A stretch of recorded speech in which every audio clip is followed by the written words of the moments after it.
आज का हमारा शांति का हम अध्ययन करेंगे। पीस।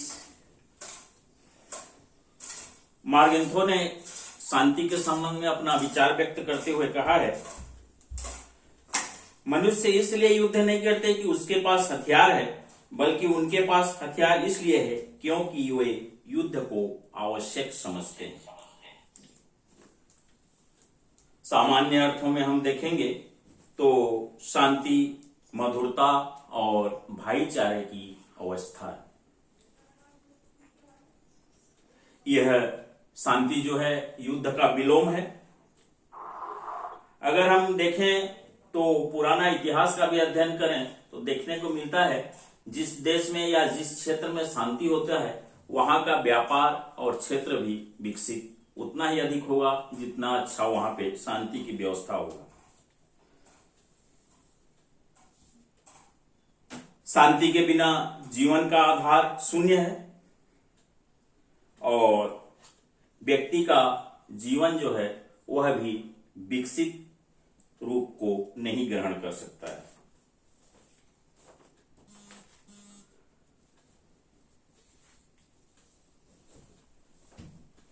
शांति के रूप में हम अगर और अधिक विस्तारित रूप से देखें तो आधुनिक काल भी लौकिक और आध्यात्मिक दोनों क्षेत्रों में शांति के प्रबल पैरोकारों का साक्षी रहा है और इन साक्षी में महात्मा गांधी का स्थान शांति की व्यवस्था के लिए सबसे ऊपर है। शांति एक व्यापक अवधारणा है और साथ ही साथ इसमें युद्ध, गृह युद्ध, जातीय दंगे, राजनीतिक हत्याएं, आतंकवादी गतिविधियां आदि हिंसात्मक क्रियाकलापों का न होना शामिल है। इस प्रकार व्यापक रूप से हम देखें तो पाते हैं कि शांति एक व्यापक शब्द है और अवधारणा इसमें यह है कि अपने क्षेत्र में, राष्ट्रों के समुदाय में अंतर्राष्ट्रीय सद्भावना, एक दूसरे राष्ट्रों के साथ सहिष्णुता, सहयोग आदि पर बल देने के साथ ही साथ प्रत्येक देश के आंतरिक या जो अंदरूनी मामले हैं उनमें भी अमन चैन को भी उतना ही अधिक महत्वपूर्ण माना जाता है। अतः शांति से हमारा तात्पर्य राष्ट्रों के समुदाय में, विभिन्न राज्यों के आपसी संबंधों में अंतर्राष्ट्रीय सहयोग, एक दूसरे राष्ट्रों के साथ सद्भावना, सहिष्णुता और युद्ध का सहारा न लेना। अंतर्राष्ट्रीय विधि में हम देखेंगे मानव अधिकारों का जो हम अध्ययन करते हैं उसमें भी हम देखते हैं मानव अधिकारों का आदर, संवर्धन, अंतर्राष्ट्रीय विधि या कानून के आधार पर आपसी विवादों का निर्धारण आदि बातों के शामिल होने के साथ साथ प्रत्येक देश के अंदर जो निवास करते हैं वहां के जो समाज हैं, विभिन्न व्यक्ति हैं, विभिन्न समाज हैं, आपसी सहयोग, आपसी सद्भावना, आपसी सहिष्णुता, एक दूसरे के मनोभावों को समझने की प्रवृत्ति, विविधता में एकता का दर्शन का हमारा उदात्त भावना, विचार भिन्नता को विरोधी न मानकर एक दूसरे के मत का, एक दूसरे के कार्यों का, एक दूसरे के विचारों का आदर करना, इस तरह के गुण इसमें सम्मिलित हैं। व्यापक सार्वजनिकता, कल्याणकारी स्वरूप के कारण ही उसे राष्ट्र जीवन सहित विश्व समुदाय में विशेष महत्व भी दी गई है। इसके हम संरचनात्मक विभिन्न स्वरूपों को देखेंगे। इसके अंतर्गत प्रमुख रूप से हम जिन बिंदुओं का अध्ययन करेंगे उनमें सबसे पहले हम देखते हैं जाति भेद। भारत में जाति प्रथा कानूनी रूप से समाप्त हो जाने के बाद भी आज भी हम विभिन्न समुदायों में, विभिन्न क्षेत्रों में इस प्रथा को अनदेखी नहीं कर सकते या यह समस्या हमको देखने को मिलती है किसी न किसी रूप में। अछूतों के साथ जो दुर्व्यवहार है वो जारी है और इस दुर्व्यवहार में प्रमुख है वो जो अछूत हैं वो उत्पीड़न के आज भी शिकार हो रहे हैं। छुआछूत का भारतीय संविधान के अनुच्छेद 17 में अंत कर दिया गया है, परंतु यह व्यवस्था संवैधानिक रूप से होने के बाद भी पूर्ण रूप से सभी समाजों में आज भी लागू या क्रियान्वित नहीं हो पाया है। दूसरा हम देखेंगे लैंगिक हिंसा। भारत का जो सामाजिक व्यवस्था है आज भी हम पाते हैं पितृसत्तात्मक व्यवस्था है, और इसके परिणाम स्वरूप हम देखते हैं जो विभिन्न रूप में हमको समाज में देखने को मिलता है पितृसत्तात्मकता के रूप में। स्त्रियों से पुरुषों को अधिक महत्व दिया जाता है सभी क्षेत्रों में। सामान्य जो इसके स्वरूपों में हम देखेंगे, आज हम कन्या भ्रूण हत्या ज्यादा पाते हैं देखने को। लड़कों और लड़कियों के लालन पालन में भी परिवार में समाज के द्वारा किसी न किसी रूप में भेदभाव या अंतर रहता है। बाल विवाह, पत्नी को उत्पीड़ित करना, दहेज संबंधी अपराध, और जो व्यवसाय या काम करते हैं वहां पे महिला और पुरुषों के साथ भेदभाव किसी न किसी रूप में होता है। यौन शोषण, बलात्कार, परिवार के सम्मान के नाम पर स्त्री की हत्या, भारत में स्त्रियों की गिरती संख्या इस बात का द्योतक है या प्रमाण है। तीसरा हमारा जो बिंदु है नस्लवाद। नस्लवाद में मानवता को विभिन्न नस्लों के आधार पर विभाजित कर कुछ नस्लों के साथ भेदभावपूर्ण व्यवहार किया जाता है, और यह भेदभावपूर्ण व्यवहार जो है आज की परिवेश में अमानवीय है। प्राचीन इतिहास का हम संक्षिप्त अध्ययन करेंगे तो नस्लवाद का हमको प्रमाणित उदाहरण भी देखने को मिलता है। अमेरिका में हम देखते हैं अश्वेत लोगों को गुलाम बनाने की प्रथा। दक्षिण अफ्रीका रंगभेद की नीति। हिटलर के समय यहूदियों को अमानवीय व्यवहार के द्वारा प्रताड़ना। पश्चिमी देशों में आज भी भेदभाव नस्लवाद के आधार से जारी है। सांप्रदायिक दंगे, आज हम देखते हैं विभिन्न कारणों से विभिन्न क्षेत्रों में सांप्रदायिक दंगे देखने को पाते हैं। पश्चिमी उत्तर प्रदेश, महाराष्ट्र, गुजरात, आंध्र प्रदेश, केरल इनके प्रमुख उदाहरण हैं। इन क्षेत्रों में हम प्रायः सांप्रदायिक दंगों को देखते हैं, सुनते हैं। उपनिवेशवाद, औपनिवेशिक ताकतों के बीच संघर्ष का परिणाम। हमारे समक्ष प्रथम विश्व युद्ध 1914 से 1918 इस रूप में सामने आया था। द्वितीय विश्व युद्ध 1939 से 1945, इसकी जो विभीषिका है संसार को मुख्य रूप से इसमें झेलना पड़ा है, और इसमें प्रमुख रूप से विभीषिका के रूप में जो सामने आया उसमें लोकतंत्र का पतन, उग्र राष्ट्रवाद का पुनर्जीवित होना, हिटलर की आक्रामक नीति और राष्ट्रसंघ की विफलता शामिल है। आतंकवाद, अरब इजराइल समस्या को प्रायः आतंकवाद से जोड़ा जाता है। इजराइल, फिलिस्तीन, अरब राज्यों ने अपने हित साधनों के लिए कभी न कभी आतंकवाद का सहारा लिया है।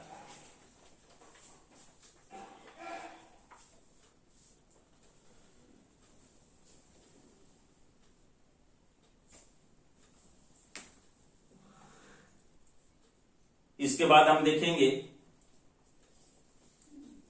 ये तो नस्लवाद के हम देख रहे थे विस्तारित, और संरचनात्मक स्वरूप के अंतर्गत जाति भेद, लैंगिक हिंसा, नस्लवाद, सांप्रदायिक दंगे, उपनिवेशवाद और आतंकवाद। हिंसा को हम किसी न किसी रूप में जो हिंसा है या हमारे समाज में आज हम देखने को पाते हैं जो हिंसात्मक स्वरूप है उसको कैसे समाप्त कर सकते हैं। यूनिसेफ, संयुक्त राष्ट्र शैक्षणिक, वैज्ञानिक सांस्कृतिक संगठन, उसने इस संबंध में अपना टिप्पणी किया है कि युद्ध का आरंभ लोगों के दिमाग में होता है, इसलिए शांति के बचाव भी लोगों के दिमाग में ही रचे जाने चाहिए।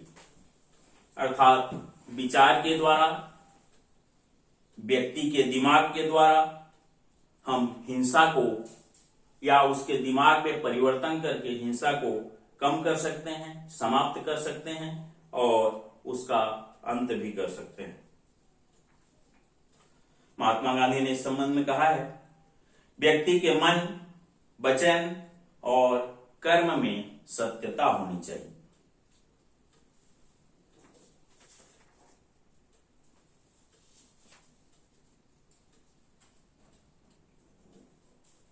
शांति स्थापित करने के हम विभिन्न तरीके देखेंगे। इस दृष्टिकोण में जो कार्य सरकार के द्वारा, राज्य के द्वारा, देश के द्वारा किया जा रहा है ताकि राष्ट्र के साथ साथ विश्व में शांति की स्थापना हो, उनका संक्षिप्त अध्ययन। शक्ति संतुलन सबसे पहला। यह सिद्धांत इस विचारधारा पर आधारित है, यदि राष्ट्रों की सैनिक शक्ति बराबर की होती है तो युद्ध या संघर्ष की संभावना कम हो जाती है।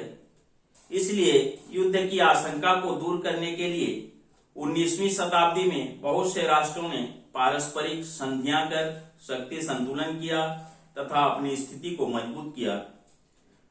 उस समय इस सिद्धांत के कारण लंबे समय तक शांति जो है वो बनी रही, कायम रही। पारस्परिक निर्भरता, विभिन्न राष्ट्रों के बीच आपसी प्रतिद्वंदिता होती है, उनके बीच पारस्परिक निर्भरता की संभावना को भी नकारा नहीं जा सकता है या उससे हम दूर नहीं जा सकते हैं। कई वर्षों में विभिन्न राष्ट्रों के मध्य पारस्परिक सहयोग में वृद्धि हुई है, उनके मध्य सामाजिक आर्थिक संबंध स्थापित हुए हैं। अनेक संगठनों की मध्यस्थता से एक दूसरे से दूसरे देशों में पूंजी का प्रवाह हुआ है, पूंजी निवेश बढ़ा है, विभिन्न राष्ट्रों की आपसी समझ और उनकी तार्किक शक्ति या सहयोग की भावना का विकास भी हुआ है। इस सिद्धांत ने विश्व में शांति स्थापना में महत्वपूर्ण भूमिका भी अदा की है। वैश्विक राज्य, जिसको हम वैश्वीकरण भी कहते हैं, दोनों उपागम राष्ट्र राज्य प्रणाली को बनाए रखने का प्रयास करते हैं और जब तक राष्ट्र राज्य कायम है तब तक हर राज्य की संप्रभुता भी जरूर बनी रहेगी। पर्यावरण का सवाल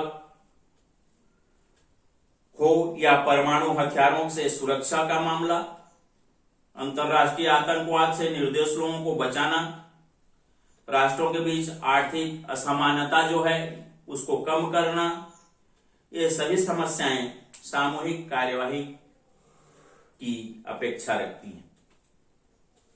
इन समस्याओं के समाधान के लिए राष्ट्र राज्य इतने छोटे हो गए हैं कि वे विश्व स्तर पर कोई प्रभावी भूमिका निभाने में सक्षम नहीं है। हम आज वैश्वीकरण की ओर बढ़ रहे हैं और इससे देर सवेर विश्व का जो राज्य है या वसुदेव कुटुंबकम है, पूरा विश्व एक कुटुंब है, इस तरह की जो भावना है, देर सवेर विश्व राज्य का जो सपना है वो साकार होगा ही। वैश्वीकरण के युग में राष्ट्र इतने छोटे हो गए हैं कि वे बड़ी समस्याओं का समाधान स्वयं नहीं कर सकते। यूएनओ, हमारा जो संयुक्त राष्ट्र संघ है, इसकी स्थापना का उद्देश्य ही है कि विश्व में शांति की स्थापना करना। पृथ्वी पर शांति स्थापित करने के लिए एक सर्वाधिक सघन वृक्ष है यह यूएनओ, जिसकी शीतल छाया में विश्व मानव शांति व सुरक्षा का एहसास करता है। अंतर्राष्ट्रीय न्यायालय संयुक्त राष्ट्र संघ का प्रधान न्यायिक अंग है। इसके अनेक महत्वपूर्ण विवादों को निपटारों में इसने सहयोग दिया है। संयुक्त राष्ट्र संघ की आर्थिक सामाजिक परिषद आर्थिक, सामाजिक, सांस्कृतिक, अन्य बहुत से मामलों में अंतर्राष्ट्रीय सहयोग को बढ़ावा देती रही है। संयुक्त राष्ट्र मानवाधिकार आयोग मानवाधिकारों के परिधि में आने वाले किसी भी मामले पर स्वयं निष्पक्ष होकर विचार कर सकती है।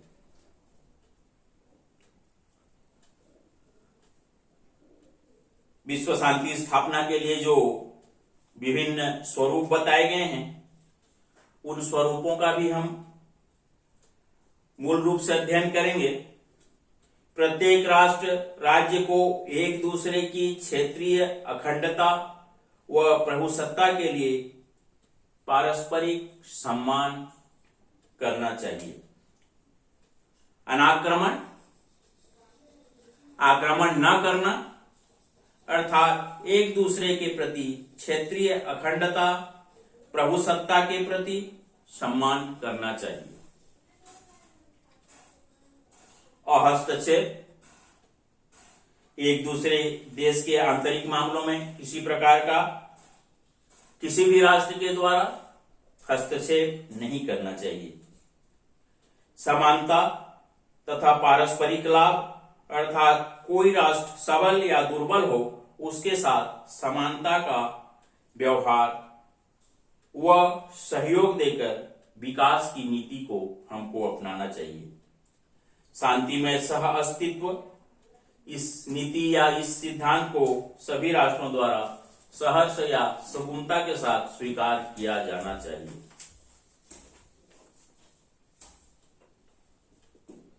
शांति की स्थापना के लिए अब तक के जो उठाए गए कदम हैं, उसको हम देखेंगे। द्वितीय विश्व युद्ध के बाद जापान और कोस्टारिका जैसे देशों ने सैन्य बल न रखने का निश्चय किया है, और इसका सैन्य बल न रखने का जो उद्देश्य है कि विश्व में शांति की स्थापना हो। अब विश्व में 6 नाभिकीय हथियार मुक्त क्षेत्र हैं, और इन 6 नाभिकीय हथियार मुक्त क्षेत्रों में लैटिन अमेरिका, कैरिबियन द्वीप समूह, दक्षिण पूर्व एशिया, दक्षिणी प्रशांत सागर क्षेत्र, अफ्रीका और मंगोलिया में स्थित 100 से भी अधिक देश शामिल हैं। परमाणु हथियारों से लैस देशों को नाभिकीय हथियार मुक्त क्षेत्र में परमाणु हथियारों के परीक्षण या नाभिकीय हथियार रखने की मनाही है। विश्व शांति परिषद के तत्वाधान में शांति आंदोलन ने एक व्यापक आंदोलन का रूप लिया है, विस्तारित आंदोलन का स्वरूप ग्रहण किया है।